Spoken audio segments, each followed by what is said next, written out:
신앙의 동지 여러분, 안녕하십니까? 서정교회 최영석 목사입니다.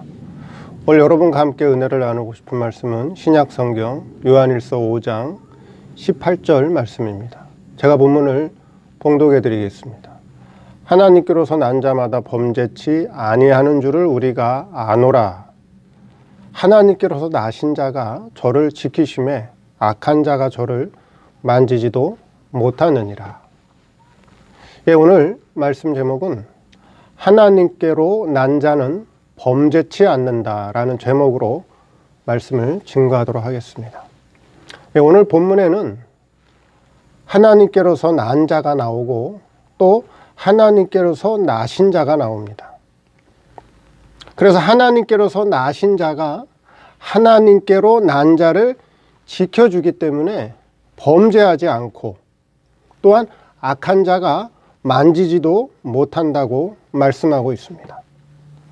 그러면 하나님께로 난 자가 누구 있고 또 하나님께로서 나신 자가 누구인지 그리고 왜 범죄할 수 없는지 그것을 한번 살펴보도록 하겠습니다. 첫째, 하나님께로 난 자. 오늘 본문에서 말씀하고 있는 하나님께로 난 자는 누구일까요? 성경에 보면 하나님께서 만드신, 하나님께서 창조하신 피조물이 있고 또 성경을 보면 하나님께로부터 직접 나온, 하나님이 직접 낳은 난자가 있다라고 하는 것입니다. 그래서 여기서 하나님께로부터 난 자라고 하는 것은 산모가 아이를 낳았다라고 하는 단어를 쓰고 있습니다. 영어 성경의 단어도 born이라고 하는 단어, 임산부가 아이를 출산할 때 쓰는 아이를 낳았다라고 하는 단어고 헬라어 단어도 산모가 아이를 낳았다라고 하는 그런 단어를 쓴다라고 하는 것이죠. 자, 그러면 하나님께로부터 난 자가 누구냐라고 하는 것입니다. 자, 현재 신학에서 주장하는 인간의 구성 요소를 주장하는데 가장 큰 주류를 이루고 있는 것이 바로 인간은 영과 육으로 구성되어 있다. 인간의 이분서를 주장하죠. 자, 그럼 육이라고 하는 건 여러분들이 다 눈에 보이듯이 육적인 존재가 있죠. 우리 육이 있습니다. 바디가 있죠. 그래서 눈에 보이는 모든 이 땅에 눈에 보이는 모든 피조물들은 다 하나님께서 창조하셨다. 육이다라고 하는 것이고요. 그 다음에 우리 사람들 눈에 보이지 않는 영이 있죠. 영적인 존재들이 있습니다. 천사도 있고 마귀도 있고 하나님께 선택받은 택자의 영도 있고 하나님께 선택받지 못한 불택자의 영도 있습니다. 그 영적인 존재가 있다라고 하는 거예요. 그래서 지금 신학에서 주장하는 인간의 구성 요소는 그 주류를 이루고 있는 것이 바로 인간은 이분설이다. 영과 육과 영으로 되어 있다. 그래서 여기 하나님께로서 난 자, 그렇죠? 그래서 여기서 하나님께로서 난 자를 성도의 중생한 영, 이게 성도의 중생한 영이다. 그렇게 주장을 하고 있다라고 하는 것이죠. 그러나 그것은 하나님께로서 낳은 자가 누구인지 모르기 때문에 그렇게 주장을 하고 있다라고 하는 거예요. 왜요? 여기서 하나님께로부터 낳았다라고 하는 것은 하나님께서 창조했다, 하나님께서 만드셨다라고 하는 거하고는 전혀 다른 의미, 전혀 다른 개념을 가지고 있다라고 하는 거예요. 왜냐하면 영이라든가 사람의 영이라든가 사람의 육은 하나님께서 창조하신 거예요. 하나님께서 만드신 거예요. 근데 본문의 단어는 하나님께서 낳았다라고 하는 의미라니까요. 낳았다? 만드셨다라고 하는 의미가 아니에요. 창조했다라고 하는 의미가 아니라고 하는 거예요. 하나님께서 아기를 낳듯이 하나님께서 낳은 존재가 있다라고 하는 거예요. 그래서 그것을 아들의 생명이다. 아들의 생명이다.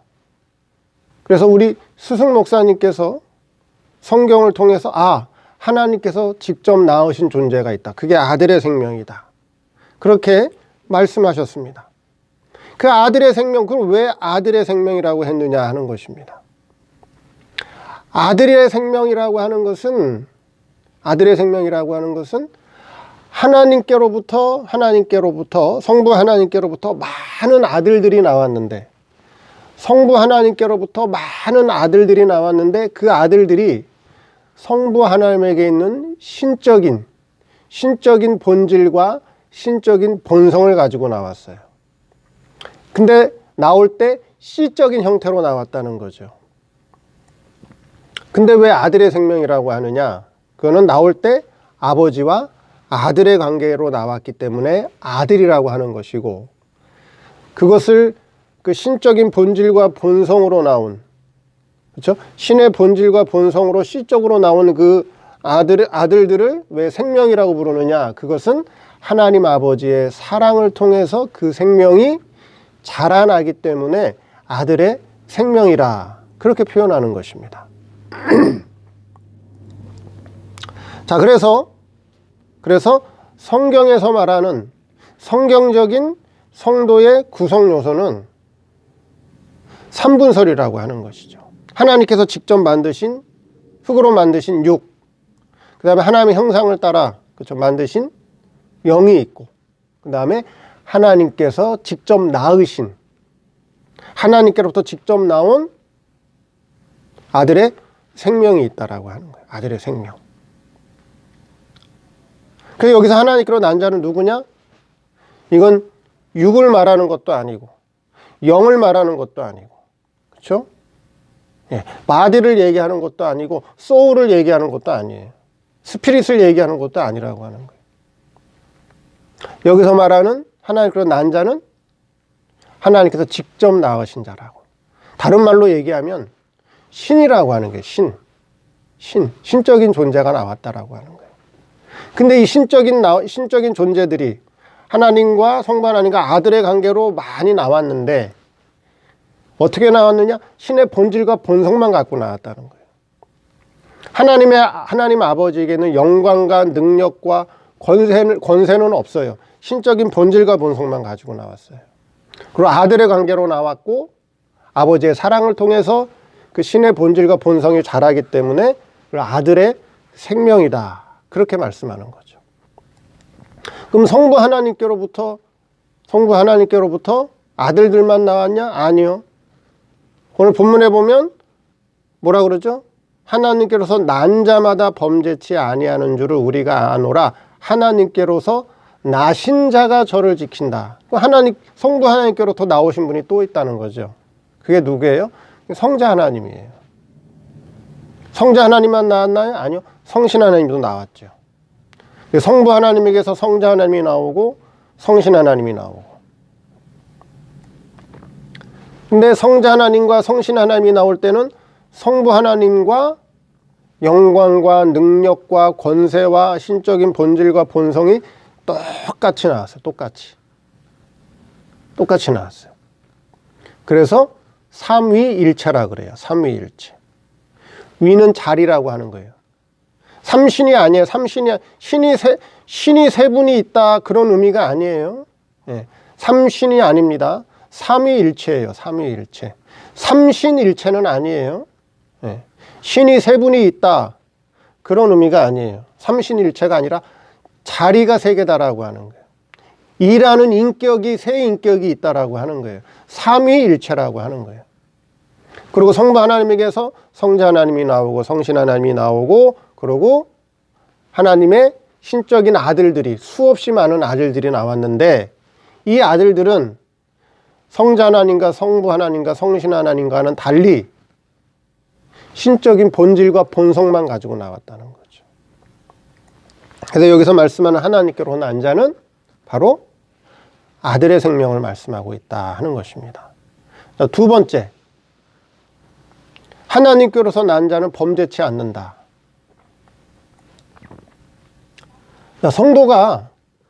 성도의 영이 중생하기 전에는 소속이 어디였죠? 우리 인간이 육체의 몸을 입고 이 땅에, 이 세상에 나올 때는 소속이 죄와 사망 아래에 있어요. 이 세상은 지금, 이 세상 자체는 죄와 사망에 덮여 있어요, 여러분들. 그래요, 안 그래요? 죄와 사망에 덮여 있기 때문에 이 세상의 모든 피조물은, 숨을 쉬고 있는 모든 피조물은 때가 되면 다 죽어요. 영원한 존재는 없어요. 왜 그럴까요? 아담의 타락 이후로 이 세상은 지금 죄와 사망 아래 덮여 있기 때문에 그래요. 그래서 숨을 쉬는 모든 피조물은 때가 되면 다 죽습니다. 성도의 육신도 죄와 사망 아래 있기 때문에 때가 되면, 그렇죠, 하나님이 오라 하시면 가야 돼요. 그리고 중생하기 전 성도의 육신 속에, 성도의 육신 속에 주인으로 있는, 주격으로 있는 성도의 영은 중생되기 전에는, 그렇죠, 똑같이 죄와 사망 아래에 있었습니다. 소속이. 근데 중생이 됐어요. 중생. 죄와 사망에서 해방됐다라고 하는 거예요. 죄와 사망에서 구원시켜 주셨다는 거죠. 그렇죠?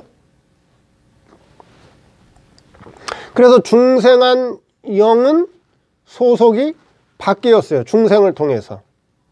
중생하기 전에는 소속이 이 육신과 마찬가지로 죄와 사망 아래에 있는, 그렇죠? 죄와 사망 아래 갇혀 있는 소속이었는데, 예수님의 십자가 구속을 통해서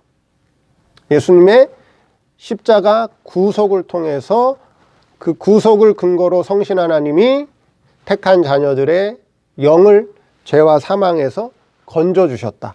해방시켜 주셨다. 때로는 그것을 구원해 주셨다라고 하는 거예요. 그래서 소속이 바뀌었어요. 중생을 통해서. 죄와 사망 아래에 있던 소속이 이제는 그리스도 안으로 소속이 바뀌었다라고 하는 거예요. 바뀌었다. 그러면 중생한 영도 소속이 바뀌었기 때문에 중생한 영도 범죄하지 않는데 하물며 중생한 영 속에 주인으로 있는, 성도의 중생한 영 속에 주격으로 있는, 그렇죠, 하나님께로서 난 자는 당연히 범죄할 수 없죠. 더 말할 것도 없다라고 하는 거예요. 그래서 요한일서 3장 9절에 이렇게 말씀하고 있습니다. 하나님께로서 난 자마다 죄를 짓지 아니하나니 이는 하나님의 씨가 그의 속에 거하며 저도 범죄치 못하는 것은 하나님께로서 났음이라. 그렇게 말씀하고 있습니다. 자, 범죄라고 하는 것은 어떤 의미냐? 범죄라고 하는 것은 범죄가 일어나기 전, 즉 범죄라고 하는 행위에 앞서서, 본질적이고 속성적으로 같지 않은 것, 본질과 본성적으로 속성적으로 같지 않은 것이 나타날 때 그것을 범죄라고 하는 거예요. 자, 근데 하나님께로부터 나온 존재, 즉 신의 본질과 본성을 가지고 나온, 그렇죠, 신의 본질과 본성을 가지고 나온 하나님께로부터 나온 아들의 생명은, 자, 하나님 아버지와 같은 신의 본질과 본성을 가지고 있기 때문에 어때요? 당연히 범죄할 수가 없다는 거예요. 죄를 지을 수 없다는 거예요. 죄라고 하는 것은 하나님과 본질과 본성이 다르기 때문에, 죄는 하나님과 본질과 본성이, 그 다음에 속성적으로 같지 않기 때문에 나오는 게 죄라고 하는 거예요. 하나님과 맞지 않기 때문에, 같지 않기 때문에. 근데 하나님께로서 낳은 자는, 그렇죠? 하나님이 직접 낳은 자는, 아들의 생명은 신의 본질과 본성, 속성을 가지고 나왔기 때문에 범죄할 수가 없다는 거예요. 자체적으로 범죄할 수 없는 존재라고 하는 거예요. 자체적으로.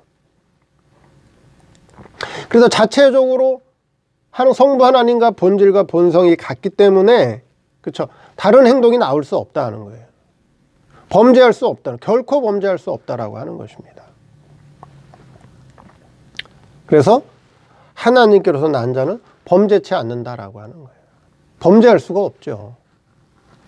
왜? 하나님과 신적인 본질과 본성이 같기 때문에, 속성이 같기 때문에 하나님과 다른 것이 나올 수 없다는 거죠. 그래서 하나님께로 난 자는 범죄하지 않는다. 여기 하나님께로 난 자는 중생한 영을 얘기하는 것이 아니라 중생한 영 속에 주인으로 있는, 주격으로 있는 하나님께서 낳은 아들의 생명을 얘기하는 겁니다. 네. 마지막으로 셋째, 하나님께로서 나신 자가 지켜주신다. 여기 하나님께로서 나신 자가 또 나와요. 그럼 여기 하나님께로서 나신 자는 누구일까요?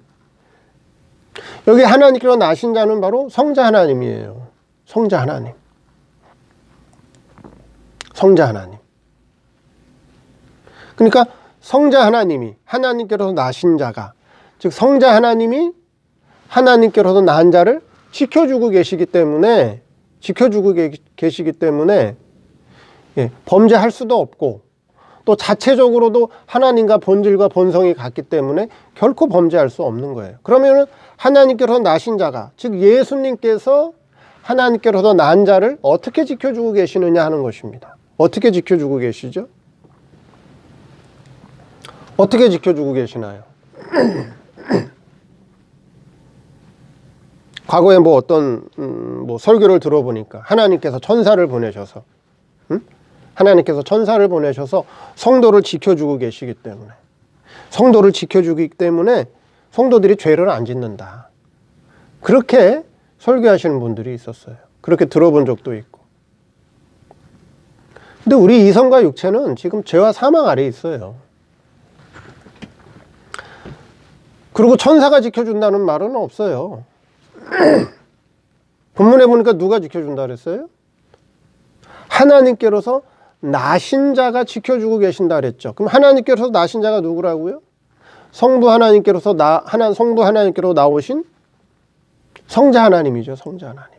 성자 하나님이 지켜주고 계시는데 어떻게 지켜주고 계시느냐 하는 거죠. 성자 하나님이 하나님께로서 난 자를 어떤 방법으로 지켜주고 계시느냐 하는 것입니다. 어떻게 지켜주고 계시죠? 예수님께서 성도의 구원을 완성하신 법적인 구원을 통해서, 그 법적인 구원을 통해서 우리를 지켜주고 계신다 하는 거예요. 그 법적인 구원이 뭐예요? 성도 대신에 원죄 값으로 성도 대신에 죽어주셨고, 또 성도 대신에 자범죄의 형벌을 십자가에서 받아주셨고, 그 다음에 아담이 지키지 못했던 공의의 율법의 요구를, 그렇죠? 공의의 율법의 요구를 예수님께서 우리 대신에 다 순종하시고 다 완성하셨어요. 십자가에서. 그래서 그 법적인 구원의 완성을 통해서, 법적인 구원의 완성을 통해서 성도를 법적으로 딱 지켜주고 계셔요. 그런데 마귀는 항상 우리를 정죄해요. 우리가 실수하고, 우리가 죄를 짓고, 이성과 육체는 죄와 사망 아래에 있기 때문에, 이 성도가 이성과 육체를 통해서 죄를 짓고 나쁜 생각을 하고 나쁜 행위를 하는 건 당연한 거예요. 그거는 이성과 육체는 죄와 사망 아래에 소속이 되어 있기 때문에. 근데 뭐가 지켜주고 있다고요? 예수님께서 완성하신 법적 구원이 중생한 영과 아들의 생명을 딱 지켜주고 계신다는 거예요. 근데 마귀라고 하는 녀석이 너 잘못했지. 나쁜 생각하고 있었지. 남 시기하고 질투했지. 너 죄인이야. 응? 너 죄인이야. 그렇게 정죄한다는 거죠. 그러면 누가 지켜준다고요? 예수님께서. 아니야. 내가 그 죄 때문에, 내가 그 성도의 죄 때문에 십자가에서 죽었고 형벌받았고 모든 공의의 율법을 내가 대신 완성했어. 내가 그 법으로 지켜주고 있어. 예수님께서 그 법적 구원을 통해서 성도를 지켜주고 계신다는 거죠. 우리 이성과 육체는 죄와 사망 아래에 있단 말이죠. 현재 지금 죄를 지면 죄가 나와요. 죄가 나와요. 근데 이걸 어떻게 했다고요? 이걸 예수님이 십자가에서 해결하셨다고요. 과거에 지은 죄, 우리가 과거에 지은 죄, 현재 짓는 죄, 미래의 죄까지 예수님께서 십자가에서 그 죄값으로 대신해서 형벌받아 주시고 죽어주시고 공생의 기간 동안에 공의의 모든 율법의 요구를 완성해 주셨다고요. 그러니까 지금 죄가 나오는 걸 가지고 괴로워하거나 슬퍼하거나, 그렇죠? 힘들어할 필요가 없는 게, 예수님이 지금 나오는 이 죄 때문에 대신 죽어주셨구나. 이 죄의 문제를 해결해 주시기 위해서 죽었구나. 오히려 감사하면 된다라고 하는 거예요. 하나님 감사합니다. 이 죄 때문에 형벌 받으시고 이 죄 때문에 대신 죽어주셨군요. 이 죄의 문제를 해결해 주시기 위해서. 네, 그래서 이 예수님께서 완성하신 이 법적 구원을 통해서 우리를 마귀로부터 지켜주고 계시는 거예요. 지켜주고 계신다는 거예요.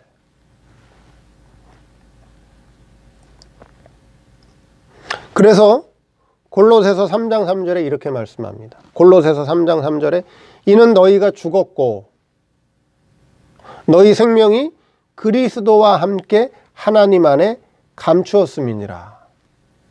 우리 생명이 그리스도와 함께 하나님 안에 감추어 있다라고 말씀하고 계셔요. 그렇죠? 그래서 여기 골로새서 3장 3절에 이는 너희가 죽었고 너희 생명이, 여기서 말하는 생명이라고 하는 것은 바로 아들의 생명을 얘기하는 거예요. 아들의 생명. 아들의 생명을 말씀합니다. 그래서 그리스도와 함께 지금 보호받고 있다라고 하는, 그리스도와 함께 보호받고 있기 때문에 악한 자가, 마귀가 뭐예요? 만지지도 못한다라고 하는 거예요. 자체적으로도 범죄할 수 없고, 하나님께로 난 자는, 그렇죠? 하나님께로 난 자는 범죄치 않는다. 하나님께로 난 자는 하나님과 신적인 본질과 본성이 같기 때문에, 속성이 같기 때문에 자체적으로도 범죄할 수 없고, 또 예수님께서 완성하신, 그렇죠? 그 법적 구원의 은혜, 법적 구원의 은혜가 지켜주시기 때문에 악한 자가 만지지도 못한다라고 하는 거예요.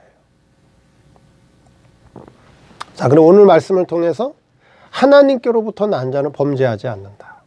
예. 하나님께로부터 난 자가 누구냐? 예. 그리고 이 하나님께로 난 자가 왜 범죄할 수 없느냐? 범죄치 않느냐? 그리고 하나님께로서 나신 자가 누구며 어떻게 지켜주고 계시는가에 대해서 말씀을 한번 살펴보았습니다. 오늘 말씀을 통해서 다시 한번 말씀을 잘 묵상해 보시고, 하나님께서 우리에게 베풀어 주신 은혜가 얼마나 큰지 다시 한번 그 은혜에 감사하는 저와 여러분 되기를 바랍니다. 감사합니다.